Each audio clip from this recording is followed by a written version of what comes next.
Las palabras que yo os he hablado son espíritu y son vida.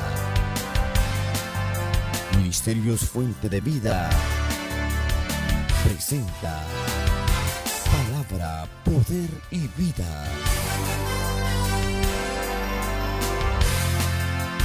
Ante la multitud de medios de comunicación que existen hoy en día, podemos darnos cuenta que un evento que acontece en alguna parte del mundo, en un rincón del mundo, de pronto ese evento es dado a conocer al mundo entero a través de estos medios de comunicación. Estos medios de comunicación nos sorprenden, estos medios de comunicación han avanzado a una velocidad fenomenal. Comunicarse hoy en día no cuesta o cuesta muy poco. La pregunta es, ¿qué es lo que se comunica? La comunicación se hace fácil, pero la pregunta es, ¿qué es lo que se está comunicando en estos medios de comunicación? Porque los medios pueden avanzar de un día para otro con una nueva modalidad en estos medios de comunicación. Pero el avance y la calidad de lo que se comunica no puede caminar a la misma rapidez, porque quien comunica es el hombre, y el hombre no aprende las cosas de un día para otro, de un instante para otro. Entonces, ¿qué es lo que el hombre moderno está comunicando por estos medios de comunicación? Y en mucho usted y yo sabemos qué es lo que se comunica. Lo he dicho anteriormente, por su significancia y por su forma tan apropiada con este tema. Vuelvo a decir lo que dijo aquel hombre Ted Koppel en la Universidad de Duke muchos años atrás, 13 o 14 años atrás. Él decía que los medios de comunicación nos sorprenden por su rapidez, por su avance, pero que la calidad de lo que se comunica en los medios va en proporcional deterioro al avance de los medios de comunicación. Él reconocía que la calidad de lo que se comunica está en crisis. Y cuando nosotros nos referimos a comunicar las verdades que están escritas en la palabra del Señor, nos damos cuenta invariablemente que también comunicarlas se hace con la misma rapidez que cualquier otra cosa se comunica. Se pueden usar y se están usando los medios de comunicación, pero la pregunta es, quienes comunicamos esta palabra de Dios, ¿la estamos comunicando con estricto apego a la verdad de la Escritura? ¿O estamos de alguna manera tergiversando esta palabra para uso propio, para manipulación de las masas? ¿Qué es concerniente a la Biblia lo que usted y yo podemos escuchar? Haga un análisis muy válido en este momento. En los tiempos anteriores, usted y yo casi en su totalidad dependíamos, cuando se trata de nuestra fe que es en Cristo Jesús, de lo que se nos decía desde el púlpito, de lo que leíamos en las Sagradas Escrituras, desde lo que se nos enseñaba en la escuela bíblica, de lo que leíamos en diferentes libros. El aprendizaje posiblemente era más lento, o seguramente que era más lento que en este tiempo, pero había una consistencia, un avance progresivo en lo que íbamos aprendiendo de la Escritura, íbamos siendo llevados paso a paso por ella. Pero ahora, la misma persona que anteriormente dependíamos de la palabra del Señor, de escudriñarla, de leer, del mensaje que se nos daba en la iglesia, las mismas personas, los creyentes modernos, ahora en un lapso de 7 días, de una semana, entre una visita a la iglesia y la otra, podemos haber escuchado docenas y docenas de puntos de vista sobre la palabra del Señor, y en mucho podemos darnos cuenta, y si somos íntegros debemos aceptar, que hay mucha diversidad en la forma de conceptuar la palabra del Señor. que esto nos está llevando a que en la época moderna los redimidos van de lugar en lugar, de iglesia en iglesia, y hay un éxodo de un lugar a otro, y hay una serie de movimientos de un lugar a otro. Hablo esto por la experiencia de que en mi concilio por lo menos existen 450 pastores. Los conozco a una buena mayoría de ellos, y una de las circunstancias más general para todos es esto: el movimiento y el éxito de miembros de las iglesias a un lugar y hacia el otro. ¿Por qué? Porque hay gente que dice: yo no necesito ir a la iglesia, con ver la televisión, con escudriñar el internet. Y luego cuando lo hacemos, cuando visitamos las iglesias, muchas veces llegamos cuestionando con diferentes puntos de vista. Y no creo, más bien estoy seguro, que no hay nadie debajo del sol que pueda explicarnos desde Génesis a Apocalipsis la palabra del Señor. Entonces, cada uno está escogiendo los pastos, cada uno está haciendo sus propios movimientos, y en mucho me temo que conforme a su conveniencia personal y no a la dirección del Espíritu Santo. La realidad es una: el hombre moderno sigue buscando sentido para su vida, siguen agitando en él las preguntas: ¿quién soy? ¿De dónde vengo? ¿Para qué estoy aquí? ¿Hacia dónde me dirijo? Y concerniente a la Biblia, escribió alguien: la Biblia nos mostrará cuántas cosas tiene que decir en respuesta a las inquietudes y preguntas que agitan a los hombres de nuestra generación, muy específicamente las que inquieren por el sentido y el propósito de la vida. Porque la Biblia nos dice qué es el hombre, cuál es su naturaleza, de dónde derivan sus problemas fundamentales y la solución que Dios tiene para estos problemas, tanto en su proyección terrena como en lo eterno. Es la Biblia la que tiene la respuesta para las preguntas del hombre. Es la Biblia la que nos dice de dónde venimos, para qué y por qué estamos aquí, y hacia dónde nos dirigimos también. Y en cada área o cada especialidad de la Escritura hay teólogos, hombres que profundizan sobre ciertas doctrinas, sobre ciertos temas. Gracias a Dios por ello. Dios ha establecido los maestros, Dios ha establecido con poder estos profetas del Señor. Y muchas veces nosotros como creyentes, ¿qué hacemos? Vamos escuchando la parte de estos hombres que más nos gusta, que más nos conviene. Pero muchas veces, tratando de ver esas cosas particulares de la Escritura que nos impresionan y especializándonos en ellas, perdemos la perspectiva general que las Escrituras tienen desde Génesis hasta Apocalipsis. Y al olvidarlas o pasarlas por alto, pues entonces no podremos con eficacia aplicar a nuestra praxis diaria, a nuestra vida diaria, la esencia de este evangelio. Con tristeza puedo decir que he escuchado hombres que desde un púlpito dicen: de Génesis a Apocalipsis, la Biblia habla más de dinero que de salvación. La Biblia habla más de dinero desde Génesis a Apocalipsis que de pecado. Posiblemente. Yo nunca he contado las veces que la Biblia habla de Génesis a Apocalipsis acerca del dinero. Nunca me he puesto a ver tampoco las veces que habla de salvación. Nunca he visto las veces que habla del pecado de Génesis a Apocalipsis. No necesito ser matemático bíblico para darme cuenta que aunque se hablase más de dinero, de Génesis a Apocalipsis la esencia de la Escritura es el pecado del hombre, es el amor de Dios derramado sobre el pecador, y es la restauración del hombre que fue echado de Edén por su pecado, es la restauración que llegó por medio de Jesucristo, y es la promesa que si perseveramos en Él estaremos eternamente con Él. ¿Cómo entonces nosotros podemos hablar desde un púlpito y decir matemáticamente se habla más de esto? ¿Qué estamos haciendo con eso? Llevando a la grey a considerar que si la Biblia habla más de finanzas, es que las finanzas son más importantes que la salvación, son más importantes que hablar del pecado. Estos han trastocado y han pervertido las Escrituras, lobos rapaces se han constituido, de los cuales abundan en el tiempo moderno.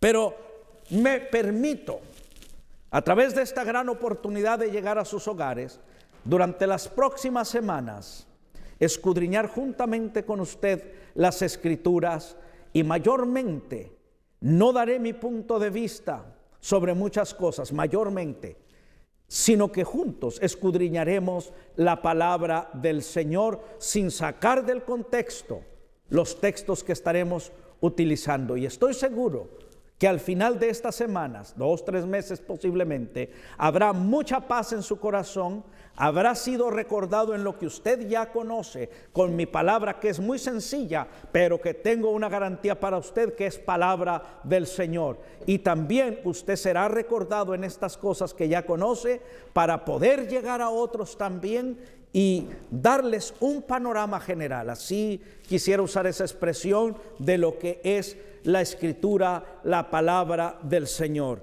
Y en el primer tema que trataremos es Dios, el Dios de la Biblia, la creación. En la segunda unidad estudiaremos la relación de Dios con el hombre, y ahí hablaremos Dios y el hombre, el pecado del hombre, la gracia de Dios. Luego las profecías del Antiguo Testamento sobre el Mesías venidero y Cristo como mediador. Y luego su persona, su obra profética, su obra como sacerdote, Cristo el mediador, su obra como rey también, y la humillación y exaltación de Cristo. En la tercera unidad juntos vamos a estudiar la salvación. La salvación, cómo se obtiene, la justificación, la nueva relación, la adopción, la nueva relación, identificados y unidos con Dios el Hijo. La nueva relación, el Espíritu Santo mora en el cristiano. La nueva relación, la hermandad de los creyentes. La santificación, la glorificación en el momento de la muerte, la glorificación en el momento de la resurrección, y finalmente en la unidad 4, las cosas futuras, el mundo y el pueblo de Dios y los perdidos. Palabra muy sencilla, pero yo le voy a invitar a usted que por estos meses, semanas posteriores, usted que continuamente nos está viendo, que tenga a su lado una Biblia, las Escrituras, la palabra del Señor. Si usted la tiene en los métodos modernos, en su tablet, en su celular, bueno, tenga la Escritura para que lo que usted escuche, usted lo pueda corroborar, usted lo pueda anotar. Y decíamos entonces que estudiaremos primeramente el tema de Dios, el Dios en la Biblia. Y lo primero que yo quiero traer a la luz, una vez más, algo que usted conoce: el Dios de la Biblia es un Dios personal. Los hombres se han creado otros dioses. El sintoísmo, el budismo, el islam, se han creado tantas cosas y han creado dioses que pareciera que están distantes. El Dios de la Biblia es un Dios personal, es un Dios que se relaciona con usted y conmigo personalmente. Y vamos a estudiar varios pasajes. Primeramente me gustaría que fuéramos juntos al capítulo 1 de la carta que Pablo dirige a los Efesios y leyéramos el versículo 4 de Efesios capítulo 1. Dice: según nos escogió en él antes de la fundación del mundo, para que fuésemos santos y sin mancha delante de él. Aquí se nos habla que somos escogidos y que hay un propósito para nosotros. Pero lo que yo quiero hacer notar aquí acerca del Dios de la Biblia es que es un Dios que tiene un plan y que por consiguiente es un Dios que piensa. Dios tiene un plan para nosotros. Él nos escogió a usted y a mí con un propósito. Esto es, no somos obra de la casualidad. Dios tiene un plan para usted, Dios tiene un plan para mí. Entonces, primeramente podemos ver que nuestro Dios es un Dios que razona, es un Dios que piensa. Qué hermoso tener al único Dios verdadero, amados hermanos, que ha pensado en nosotros, un Dios que nos diseña. Mire, Génesis 1:1, bien conocido, Usted conoce bien este texto. Vamos a la Escritura. Aunque lo sabemos de memoria, conviene leerlo cada vez. Dice, en el principio creó Dios los cielos y la tierra.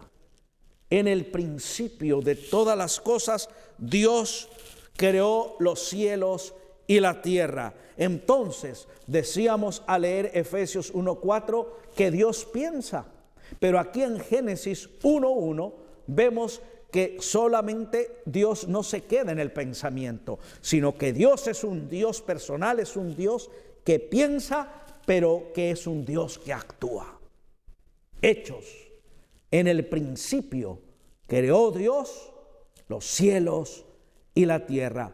Un Dios que piensa y un Dios que actúa. Usted y yo conocemos Juan 3:16. Vayamos y leamos Juan 3:16, que seguramente es el versículo más conocido por todos los creyentes y no creyentes. Pero lo vamos a leer aquí en la Escritura. Dice así la Escritura: porque de tal manera amó Dios al mundo, que ha dado a su Hijo unigénito, para que todo aquel que en Él cree no se pierda, mas tenga la vida eterna. Esto nos lleva a pensar que Dios no solamente piensa, que Dios no solamente actúa, sino en tercer aspecto. Dios piensa, Dios actúa y Dios siente. Porque fíjese bien, porque Él dice que Él nos ama. O sea que Dios siente. El amor es algo que usted puede sentir, aunque es una convicción que usted quiere amar a la persona, pero usted cuando ama a una persona, usted siente ese amor por esa persona. Cuando usted es amado, usted siente que es amado. Cuando usted no es amado, usted siente que no es amado. Entonces, Dios es un Dios personal que piensa, que actúa y que siente. Entonces podemos darnos cuenta que el Dios verdadero, nuestro Dios, es un Dios personal, piensa, actúa y siente. Pensar, actuar y sentir son las tres características distintivas de una persona que piensa, que siente, que piensa, que actúa y que siente. Entonces aquí nos damos cuenta que Dios no es una fuerza impersonal. Dios es una persona, Dios es una realidad. Dios piensa, Dios actúa y Dios siente. Dios es un ser personal. Es decir, cuando Dios nos habla a usted y a mí, Él dice yo soy. Y cuando usted y yo hablamos, decimos tú, oh Dios. No estamos hablando al viento. Él dice yo y nosotros decimos tú, oh Dios. Entonces, qué hermoso considerar este primer principio. Dios es un Dios personal. Ahora, vayamos juntos a Deuteronomio capítulo 6, versículo 4. Dice la Escritura así, Deuteronomio 6, 4. Oye Israel, Jehová nuestro Dios, Jehová uno es. Entonces, aquí usted y yo podemos ver en el Antiguo Testamento que se nos enseña que solo hay un Dios. Solo hay un Dios. No hay muchos dioses. Hay gente que puede considerar todas las religiones son lo mismo. Amado hermano, no. No puede ser lo mismo. Una religión que adora a un árbol no puede ser lo mismo una religión que adora a una imagen muerta, a alguien que adora a un Dios que piensa, a un Dios que actúa y a un Dios que siente. No, Dios es el único Dios verdadero. Solo hay un Dios. Y vayamos a Santiago capítulo 2, versículo 19 y leamos allí en Santiago capítulo 2, versículo 19, otro pasaje. Dice la Escritura así, Santiago capítulo 2, versículo 19. ¿Tú crees que Dios es uno? Bien haces.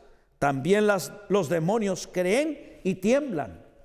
Hacemos bien, dice, ¿tú crees que Dios es uno? Bien haces. El Nuevo Testamento, ya no solo el Antiguo, nos enseña también que solo hay un Dios. Pero la Biblia Asimismo nos enseña que este único Dios existe en tres personas distintas: Padre, Hijo y Espíritu Santo. Es un tema que los que creemos y somos redimidos por la sangre de Jesucristo, algunas veces hay hermanos que entran en confusión, muchas veces entran en discusión cuando se trata de este aspecto. Y hay un solo Dios verdadero, pero este único Dios verdadero existe en tres personas distintas, y usted y yo lo vamos a ver en el siguiente programa: Padre, Hijo y Espíritu Santo. No lo voy a ofender a usted si es que usted se ofende con la palabra Trinidad. La palabra Trinidad no está en la Escritura. De Génesis a Apocalipsis no aparece la palabra Trinidad. Es una palabra, no sé cuándo, que pusieron los hombres.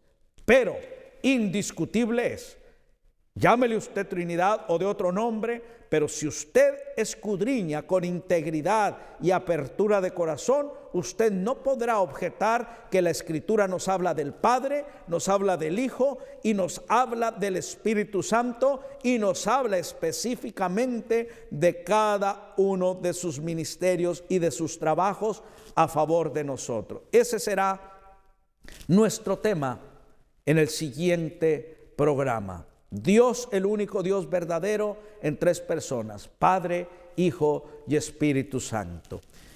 Y yo quisiera en este momento que usted y yo orásemos al Señor. Extienda sus manos hacia la pantalla de su televisor y dígale: Padre, te doy gracias por tu palabra, porque en ella está escrita la verdad. La palabra de Dios, esta Biblia, es tu palabra. Ayúdame, Señor, a comprender tu palabra. Ayúdame a quitar de mi pensamiento todo prejuicio, juicio previo que me estorbe para poder aprender lo que tu palabra me enseña. Espíritu Santo, capacita mi mente, capacita mi corazón, abre mi entendimiento para poder comprender la verdad de esta Escritura, y no solo eso, sino que también poder aplicarla a mi vida práctica, y al conocer esta palabra, ayudado por tu Espíritu Santo, también poder manifestar esta Escritura a otros. Que Dios le bendiga, y estaremos en el próximo programa de Palabra, Poder y Vida. Hasta entonces. Dios que todo lo puede y me da todo lo que le pida. Tengo un Dios que todo lo puede y me da todo lo que le pida.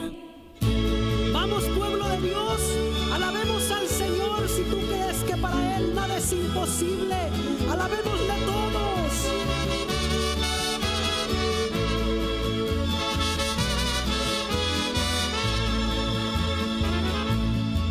Ahora yo soy tan diferente a lo que ayer yo fui, que me sorprende tanto cambio en mí. Ay, qué recuerdos. Luchaba tanto para conseguir y sin embargo nunca fui feliz. En cambio ahora yo puedo gritar: tengo un Dios que todo lo...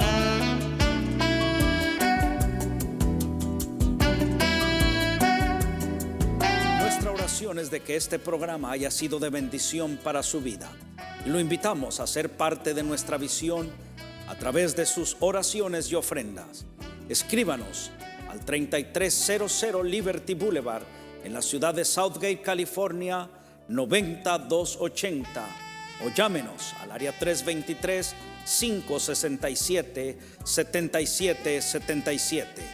Nos alienta saber que muchos de ustedes fielmente se han unido a nosotros en nuestra tarea de llevar el Evangelio a los perdidos y de animar a los creyentes en su fe. Gracias por caminar con nosotros en este esfuerzo.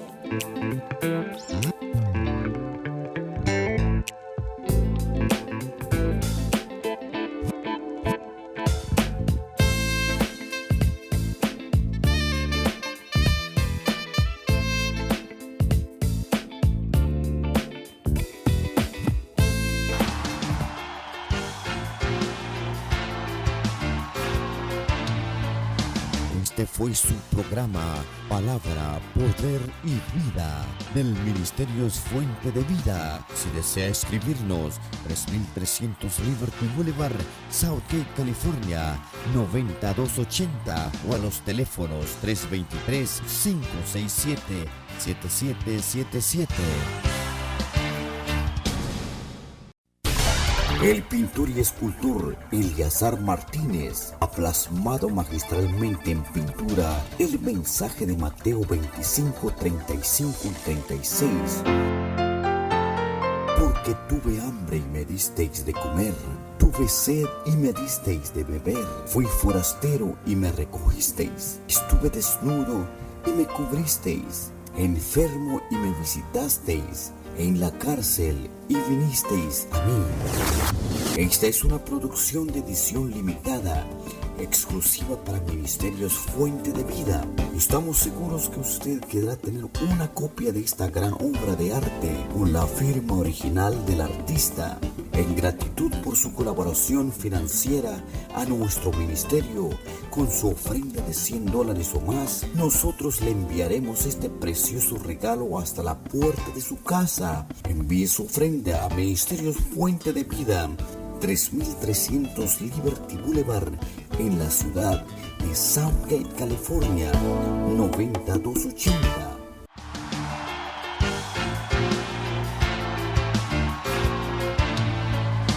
Este fue su programa Palabra, Poder y Vida del Ministerio Fuente de Vida. Si desea escribirnos, 3300 Liberty Boulevard, Southgate, California, 9280, o a los teléfonos 323-567-7777.